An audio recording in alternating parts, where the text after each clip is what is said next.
FPI picu Rahayu kontra Fadlizon, Prabowo, tersandra.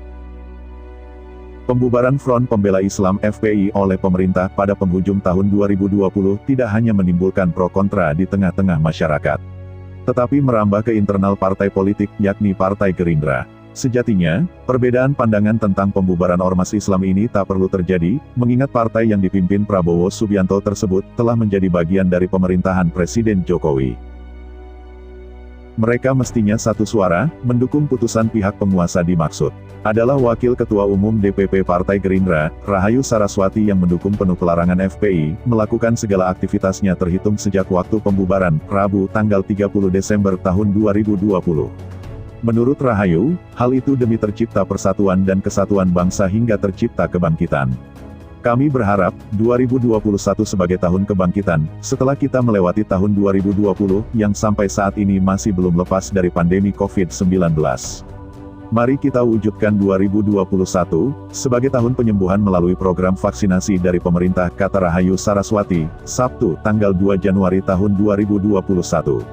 Tak berselang lama, pernyataan keponakan Prabowo Subianto tersebut dibantah keras oleh sesama politisi Partai Gerindra, Fadlizon.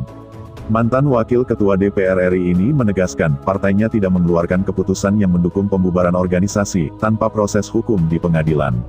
Hal itu diungkapkan Fadlizon melalui akun Twitternya @Fadlizon. Tidak ada keputusan Gerindra, mendukung pembubaran organisasi tanpa proses pengadilan. Sebagai negara hukum, tetap harus menjunjung tinggi konstitusi dan undang-undang, cuitnya, Sabtu, tanggal 2 Januari tahun 2021. Perbedaan pendapat adalah hal biasa terjadi di sebuah organisasi, terutama partai politik. Namun, dalam kasus ini tanpa disadari, Rahayu dan Fadlizon, keduanya telah menelanjangi sikap partainya sendiri. Perbedaan pandangan yang dilontarkan kedua politisi tersebut semakin mudah ditangkap oleh publik sebagai sikap mencela-mencela Partai Gerindra. Meski, mungkin keduanya sama-sama ingin meraih simpati publik demi kepentingan partai. Rahayu jelas ingin mendapatkan simpati dari pemerintah dan pendukung pihak penguasa yang berada di akar rumput. Sementara, simpati yang ingin diperoleh Fadlizon sudah tentu FPI dan kelompoknya. Dilihat dari sudut pandang politik, hal tersebut tidak akan menguntungkan bagi Partai Gerindra.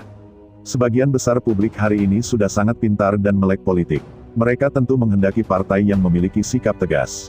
Tidak pelin-pelan seperti yang terjadi pada partai berlambang kepala burung Garuda dimaksud. Artinya, alih-alih mendapat simpati, yang terjadi malah sebaliknya. Partai Gerindra bisa banyak ditinggalkan pendukung karena sikapnya yang tak menentu tersebut. Partai Gerindra mestinya berkaca terhadap pengalaman pahit Partai Demokrat. Selain, karena banyak petinggi partai terlibat kasus korupsi, sikap politik dua wajah yang mereka pertontonkan, memiliki andil besar membuat partai berlambang merci ini terpuruk. Hingga hari ini, partai yang sempat menjadi penguasa tersebut, masih dalam PR besar untuk bisa kembali bangkit menjadi partai besar. Untuk itu dibutuhkan sikap jelas dari Partai Gerindra, bila tidak ingin mengalami nasib serupa dengan Partai Demokrat. Kuncinya, tentu ada pada Prabowo Subianto sebagai Ketua Umum Partai. Sayang, tampaknya Prabowo belum ada tanda-tanda mengambil sikap atau tindakan tegas. Semenjak kepulangan Habib Rizik Syihab dari Arab Saudi, mantan Danjen Kopassus tersebut lebih banyak diam. Sama sekali tidak mampu memposisikan dirinya berkiblat kemana. Prabowo hanya diam dan terus diam. Bahkan saat perseteruan FPI dengan pemerintah memanas, hingga terjadi insiden penembakan 6 laskar hingga aksi massa di beberapa daerah termasuk di ibu kota, mantan suami Titik Soeharto ini tak jelas rimbanya. Puncaknya, saat pemerintah melalui SKB 6 Menteri membubarkan FPI dan menganggap sebagai organisasi terlarang, Prabowo lagi-lagi tak terlibat. Padahal, sebagai Menhan yang bertanggung jawab terhadap kondusivitas keamanan negara mestinya dia menjadi salah satu pihak yang turut menandatangani surat keputusan tersebut. Dari rentetan diamnya Prabowo, terhadap kasus yang melibatkan FPI dan Habib Rizik, setidaknya bisa disimpulkan kalau dia sedang tersandra oleh kepentingan politik. Prabowo sepertinya masih berharap dukungan dari FPI dan Habib Rizik, jika dia kembali mencalonkan pada Pilpres 2024. Selain itu, alasan Prabowo tak mampu menunjukkan jati dirinya sebagai Menhan, karena yang sedang dihadapi adalah mantan pendukung setianya. Dia paham betul siapa Habib Rizik dan FPI. Mereka ada pada barisan paling depan saat dirinya ikut nyapres pada tahun 2014 dan 2019. Sudah tentu ikatan emosional di antara keduanya pasti sudah terjalin cukup erat. Akhirnya Prabowo lebih baik memutuskan tidak mencemplungkan diri dalam pusaran kasus FPI. Dia jelas tak ingin dicap sebagai double pengkhianat bila terlibat jauh mengamankan ormas Islam dimaksud. Prabowo telah dicap sebagai pengkhianat perjuangan mereka saat memutuskan bergabung dengan pemerintah.